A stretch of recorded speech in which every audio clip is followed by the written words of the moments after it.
मैत्रिणींनो, तुमच्याही सोबत असं होतं का? सोमवारी सकाळ झाली की फ्रीज रिकामा, कपडे इस्त्रीचे नाहीत, मुलांचा डबा काय करायचा ते ठरलेलं नाही. घरात एखादा कोपरा पुन्हा अस्ताव्यस्त आणि आठवड्याची सुरुवातच धावपळीत होते. मग आपण दिवसभर एकच गोष्ट म्हणत राहतो, आज वेळच मिळाला नाही. पण खरंच वेळ नसतो का? की आपल्या काही छोट्या सवयीच आपला पूर्ण आठवडा कठीण करून टाकतात? मी पण आधी अशीच होते बरं का. प्रत्येक काम शेवटच्या क्षणी करायचं. त्यामुळे एवढी माझी चिडचिड व्हायची ना आणि दिवसभर धावपळ व्हायची. पण हळू-हळू मी काही छोट्या सवयी लावल्या आणि खरंच सांगते, त्या सवयींमुळे माझा आता पूर्ण आठवडा खूप सोप्पा झाला आहे. आता सकाळची धावपळ कमी झाली आहे. सोमवार आला की भीती वाटत नाही आणि सगळ्यात महत्त्वाचं म्हणजे घर सांभाळताना स्वतःसाठी थोडासा वेळ मिळायला लागलाय. तर आज मी तुम्हाला एक मस्त प्लॅन सांगणार आहे, ज्यामुळे तुमची आठवड्याभराची धावपळ कमी होईल. सकाळी उठल्याबरोबर आता काय भाजी बनवू किंवा काय डब्याला बनवू असा जर प्रश्न पडत असेल ना, तर मात्र तिथंच आपला मूडही ऑफ होतो आणि काही करायचा उत्साही राहत नाही. त्यामुळे संपूर्ण आठवड्याचा मेनू काय बनवायचा याची सगळी लिस्ट तयार करून ठेवायची. आता मेनू ठरवताना आपण काय बनवणार आहे त्या सगळ्यासाठी लागणारे इन्ग्रेडियंट्स आपल्याकडे असायला पाहिजेत, होय की नाही? मग आता हा मेनू ठरवताना दोन पद्धती आहेत. एक पहिली म्हणजे आधी भाज्या घेऊन यायच्या आणि त्याप्रमाणे आपला मेनू ठरवायचा, किंवा दुसरी पद्धत आधी मेनू ठरवायचा आणि त्याप्रमाणे भाज्या घेऊन यायच्या. मी मात्र पहिली पद्धतच यूज करते. आधी भाज्या घेऊन येते आणि त्याप्रमाणे मग आठवड्याचा मेनू ठरवते. आता एकदा का मेनू ठरला की त्याप्रमाणे तयारी करून ठेवायची. संपूर्ण आठवड्याची तयारी करून ठेवली तर फारच उत्तम, पण कधी-कधी काही पदार्थ टिकत नाहीत. त्यामुळे आपला मेनू ठरलाय ना, मग 2-2 दिवसाची तयारी आधीच करून ठेवायची.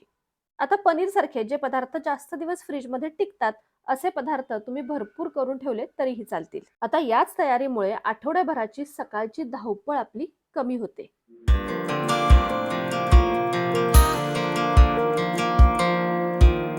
आठवड्यातून एकदा आपल्या केसांना मसाज करणं फार गरजेचं आहे, आपल्या हेअर आणि स्किनसाठी देखील.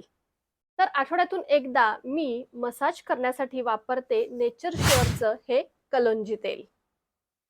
आता कलोंजी तेलच का? कलोंजी तेलाचे काय फायदे आहेत तेही सांगते. हे तेल 100% शुद्ध आणि कोल्ड प्रेस्ड आहे, ज्यामुळे त्यातील नैसर्गिक पोषक घटक हे टिकून राहतात. या तेलाची आणखी एक गोष्ट मला खूप आवडते, ती म्हणजे कोणत्याही कृत्रिम सुगंधाशिवाय शुद्ध स्वरूपात तयार केलेलं आहे. या तेलाच्या हलक्या मसाजनं सुद्धा मुळं स्ट्रॉंग होतात आणि केस देखील चमकदार होतात. आता हे तेल फक्त केसांनाच नाही, तर त्वचेसाठी सुद्धा उपयोगी आहे बरं का. म्हणजे त्वचा कोरडी पडत असेल किंवा पिंपल येत असतील, तर त्याचे डाग कमी करण्यासाठी या तेलाचा वापर होतो.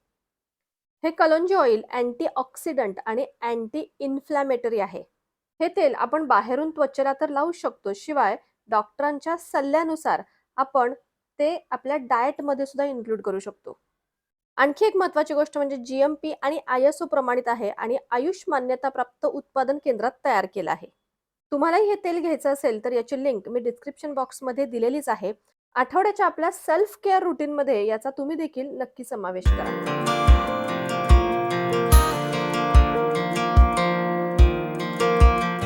तुम्ही संपूर्ण घर एका दिवसात स्वच्छ करता का? करत असाल तर थकवा तर नक्कीच येत असेल, हो की नाही?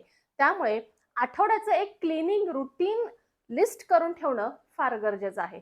म्हणजे सोमवार ते शुक्रवार किंवा सोमवार ते शनिवार रोज काय स्वच्छ करायचं हे सगळं नोट डाउन करून ठेवायचं आणि त्याप्रमाणे पुन्हा आपलं रुटीन बनवायचं. आता रोज करायची म्हणजे अगदी त्यातही दिवस घालवायचा नाहीये. फक्त दिवसातला 1 तास, एका तासात जेवढं शक्य होईल तेवढी स्वच्छता करायची. अशा पद्धतीने जर आपण आठवड्याभराचं प्लॅनिंग करून ठेवलं ना, तर नक्कीच आपलं घर स्वच्छ राहील आणि या स्वच्छता करण्याचा लोड देखील आपल्यावरती येणार नाही.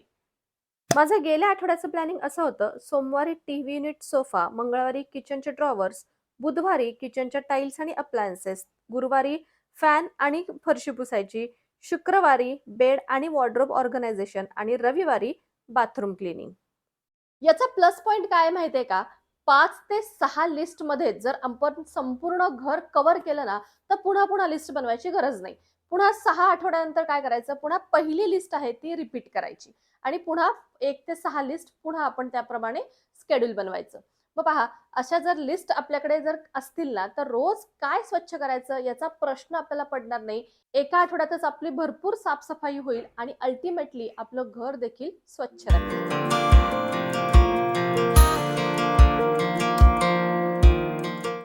आज जरी तुम्हाला मी हे काम करताना दिसत असले ना, तरी मी हे काम नेहमी नाही करत बरं का. कारण की माझ्यासाठी हे काम खूप बोरिंग आहे. तर माझे मिस्टरच हे इस्त्रीचं काम दर आठवड्याला करत असतात. आजही ते थोडे बाहेर गेलेत, तर ते येईपर्यंत जेवढं होईल तेवढी इस्त्री मी करून ठेवणार आहे. बाकीचे राहिलेले सगळे कपडे मात्र ते करतील. पण एक मात्र सांगू का, आठवड्याभराचे सगळे कपडे जर असे इस्त्री करून ठेवले ना, तर पूर्ण आठवड्याभराचं टेन्शनच निघून जातं.